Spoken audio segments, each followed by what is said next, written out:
मेरे महाकाल कहते हैं कि मत सोच तेरा सपना पूरा होगा या नहीं होगा, क्योंकि जिसके कर्म अच्छे होते हैं उनकी तो मैं भी मदद करता हूँ। हर हर महादेव। नमस्कार दोस्तों, आप समस्त श्रोतागण का आपके YouTube चैनल जीवन अमृत पर हार्दिक अभिनंदन है।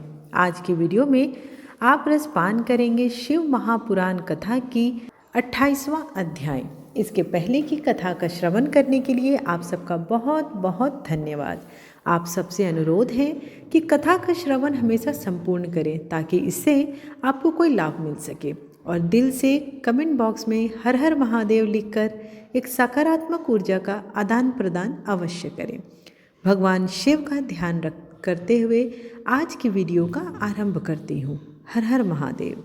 रुद्र संहिता के अंतर्गत 28वें अध्याय में वैद्यनाथेश्वर शिव महात्म्य के बारे में बतलाया गया है। सूत जी बोले, हे ब्राह्मणों, अब मैं वैद्यनाथेश्वर ज्योतिर्लिंग का पापहारी महात्म्य आपसे बताता हूँ।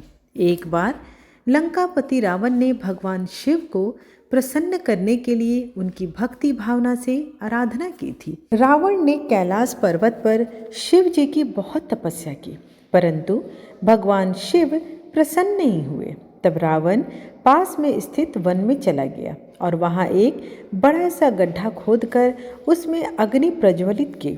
वहीं पास में उसने शिव जी की प्रतिमा स्थापित की। फिर उसने त्रिलोकीनाथ को प्रसन्न करने हेतु कठोर तपस्या आरंभ कर दी। गर्मी में 5 ओर अग्नि से घिरकर, तो वर्षा में खुले आसमान के नीचे, सर्दियों में जल के भीतर खड़े रहकर कठिन तपस्या की। फिर भी शिव जी प्रसन्न नहीं हुए। तब राक्षस राज रावण ने अग्नि में अपने सिर को काटकर भेंट करना शुरू किया। इस तरह एक एक करके रावण ने अपने 9 सिर अग्नि को भेंट कर दिए, परंतु जब 10वीं बार रावण अपना सिर चढ़ाने को उन्मुख हुआ तो शिव जी प्रकट हो गए। शिव जी ने साक्षात दर्शन पाकर रावण बहुत प्रसन्न हुआ और उनकी अनेकों प्रकार से स्तुति करने लगा। तब शिव जी बोले, हे राक्षस राज, मांगो, क्या मांगना चाहते हो? राक्षस राज रावण बोला, हे देवादिदेव महादेव जी, मैं आपको नमस्कार करता हूँ। भगवान, यदि आप मेरी तपस्या से संतुष्ट हुए हैं तो मुझ पर कृपा कर मेरे साथ लंका चलकर रहें और मेरे आतिथ्य को स्वीकार करें। प्रभु, मैं आपकी शरण में आया हूँ, कृपा कर आप मेरे मनोरथों को पूर्ण कीजिए। रावण के इस वचन को सुनकर शिव जी आश्चर्य में पड़ गए। तब उन्होंने सर्वप्रथम रावण को पूर्व की भांति निरोग किया और उसे अतुल बल प्रदान किया।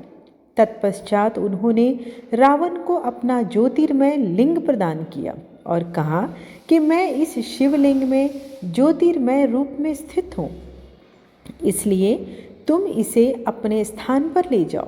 पर एक बात का विशेष ध्यान रखना, इसे रास्ते में कहीं भी भूमि पर नहीं रखना, अन्यथा तुम इसे आगे नहीं ले जा सकोगे और यह वहीं पर स्थित हो जाएगा।